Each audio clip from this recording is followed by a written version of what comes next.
Dear students, welcome to kids measures. आज की इस वीडियो में एक्सप्लेन करने जा रहा हूँ break, continue and pass keywords in Python. बड़ा सिंपल सा टॉपिक है लेकिन इंपॉर्टेंट है। विद एग्जीक्यूशन आपको एक्सप्लेन करूंगा कहां पे किस चीज को यूज करना होता है। अब देखो, break, continue and pass, these are generally used to control the flow of loops in the python। मतलब नॉर्मली जब हम लूप वगैरह यूज करते हैं पाइथन में, चाहे फॉर लूप यूज करो या वाइल लूप यूज करो, तो स्टार्टिंग से लेके लास्ट तक सारी इटरेशंस एक एक करके चलता है। मतलब जो भी हमने स्टार्टिंग एडिशन दी है, जो भी हमने एंडिंग दी है, तो नॉर्मल वो एक एक करके इटरेशन चलती है। लेकिन अगर मुझे इन बिटवीन किसी चीज को रोकना हो, देखो नाम से ही पता लग रहा है आपको, ब्रेक। ब्रेक मतलब कि कॉन्टिन्यूटी को एक बार ब्रेक करना है, किसी चीज की कॉन्टिन्यूटी को ब्रेक करना है। कॉन्टिन्यूटी क्या है? फॉर लूप की कॉन्टिन्यूटी है, वाइल लूप की कॉन्टिन्यूटी है, उसको बीच में ही ब्रेक करना है। तो that is what a break. Break statement is used to exit a loop prematurely when a specific condition is met. तो इस वजह से वो क्या होता है, आउट ऑफ लूप चला जाता है, मतलब लूप टर्मिनेट हो जाता है। लेकिन कंटिन्यू में क्या है? Continue statement is used to skip the current iteration for a loop when the specific condition is met. अब यहां पे दोनों में फर्क क्या है कि लेट्स सपोज आपने स्टार्ट किया, एक सिंपल सा एग्जांपल मैंने यहां पे लिया हुआ है। आपने एक लिस्ट 1 जनरेट की जिसमें रेंज दे दी 8। इसका मतलब क्या हुआ? रेंज जो भी हम वैल्यू देते हैं तो वो 0 से लेके 7 तक, मतलब 1 2 3 4 5 6 7, ठीक है। हमेशा रेंज में जो भी नंबर देते हैं उससे एक कम तक वैल्यू जो है वो जनरेट करता है। तो 0 से स्टार्ट करेगा, इतनी वैल्यू जनरेट करेगा। अब यहां पे x इन लिस्ट 1, मतलब यहां से हमारा जो है वो आइट्रेशन होना, लूप जो है वो चलना स्टार्ट करेगा।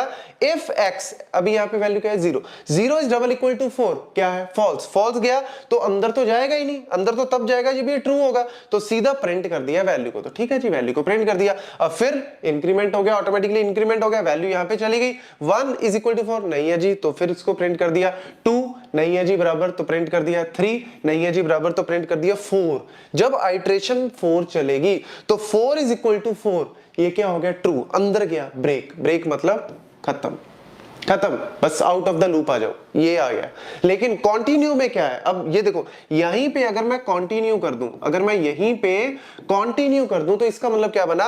फिर वही 0 से चला, 0 आ गया जी, 1 आ गया जी, 2 आ गया जी, 3 आ गया जी, नॉर्मल चलता रहेगा। 0 आया, मैट नहीं हुआ, कंडीशन तो नीचे चला गया, प्रिंट कर दिया, फिर नीचे चला गया, प्रिंट कर दिया। क्योंकि जब तक कंडीशन ही नहीं मिल रही तब तक वो अंदर तो जाएगा नहीं। लेकिन 4 पे कंडीशन मैट हो गई, मतलब मिल गई। कंडीशन जो है वो क्या थी? 4 इज इक्वल टू 4, ट्रू हो गई। कंडीशन ट्रू हो गई तो अंदर गया, कंटिन्यू। कंटिन्यू का मतलब पता है क्या होगा? यहीं से ही वो ऊपर चला गया, यहीं से वो कंट्रोल ऊपर चला गया। मतलब इसके बाद जो भी स्पेसिफिक एक्शंस करना था, मतलब चाहे एक एक्शन करना है, चाहे मल्टीपल एक्शंस करने हैं, वो एक्शंस को नहीं करेगा। कंटिन्यू होकर नेक्स्ट पे चला जाएगा। नेक्स्ट पे क्या होगा? वैल्यू जो है वो आइट्रेशन जो है वो 5 पे आ जाएगा। मतलब 4 आपका अंदर आया ही नहीं, 4 स्किप हो गया। जैसे उनो गेम अगर आपने खेली हो तो उनो गेम में होता है ना, एक स्किप कार्ड होता है कि अगर वो स्किप कार्ड कोई फेंक दे तो आपकी जो टर्न है वो स्किप हो जाती है।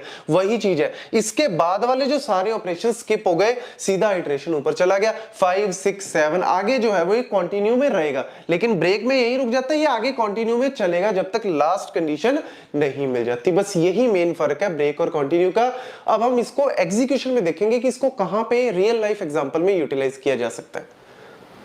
Okay, let's see the execution part. तो यहाँ पे हम लिस्ट 1 जनरेट कर रहे हैं जिसमें एलिमेंट्स जो है वो 0 से लेके 7 बाय यूजिंग द रेंज डाला। फॉर x इन लिस्ट 1, यहाँ पे x की वैल्यू जो है वो 0 1 2 3 4 5 इस तरीके से इंक्रीज हो रही है। तो 0 के लिए चलेगा क्योंकि यहाँ पे कंडीशन जो है वो मीट नहीं हो रही। तो कंडीशन जैसे ही मीट होगी, मतलब x की वैल्यू जैसे ही वो 4 पे आएगा, तो यहाँ पे क्या करेगा? ब्रेक। ये देख लो जी, जैसा कि मैंने अभी आपको समझाया, क्योंकि 0 पे चलेगा, 1 पे चलेगा, 2 पे, 3 पे, 4 जैसे ही आया, ट्रू हो गया, अंदर गया, ब्रेक। बाकी उसके बाद चलेगा ही नहीं, उसके बाद ये जो है वो एक तरह से ब्रेक हो गया, लूप। लेकिन अगर मैं यहाँ पे कंटिन्यू कर देता हूं तो जैसा कि मैंने आपको अभी समझाया, कंटिन्यू के केस में ये सिर्फ 4 वाली वैल्यू को क्या कर देगा? स्किप कर देगा।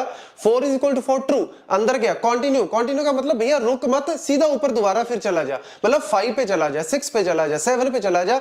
लेकिन जैसे ही कंटिन्यू वाली कंडीशन ट्रू होती है तो नीचे वाले जो भी एक्शंस हैं परफॉर्म नहीं करने। भाई देख लो, 4 वाला स्किप हो गया, बाकी लूप चलेगा। ये सिंपल सा फंड है। अब देखो इसका और एग्जांपल देख सकते हो आप। लेट्स सपोज आपके पास बहुत सारी लिस्ट के, एक लिस्ट के अंदर बहुत सारे एलिमेंट्स हैं। और आपने किसी पर्टिकुलर एलिमेंट को सर्च करना है, जैसे सर्च करते हैं ना लीनियर सर्च वगैरह, तो यहाँ पे हम लोग सर्च जो है वो नॉर्मल भी कर सकते हैं, लेकिन मैंने क्या किया फॉर आइटम इन आइटम्स, यहाँ पे मैंने जो है वो ये जो हमारे आइटम्स है इस लिस्ट के अंदर किसी पर्टिकुलर वैल्यू को सर्च कर रहा हूं, लेट्स से टारगेट मेरा 3 है, तो जैसे ही मेरे को वो एलिमेंट जो है वो टारगेट के बराबर मिल गया, मतलब एलिमेंट जो है वो सर्च हो गया, तो प्रिंट कर दिया हमने उस एलिमेंट को और ब्रेक। अब इसमें एडवांटेज क्या मिला, अब देखो आप इसको अगर एग्जीक्यूट करते हो तो 3 को आप सर्च कर रहे हो और देख लो जी 3 आपको मिल गया, तो 3 मिल गया तो बात खत्म। लेकिन फायदा क्या हुआ ब्रेक लगाने का, ये तो बिना ब्रेक के भी हो जाता, फायदा क्या हुआ, एक्चुअल में आपकी पूरी लिस्ट को स्कैन नहीं किया उसने, आपका टाइम सेव हुआ, यहाँ पे कॉम्प्लेक्सिटी कहीं ना कहीं टाइम कॉम्प्लेक्सिटी बचती है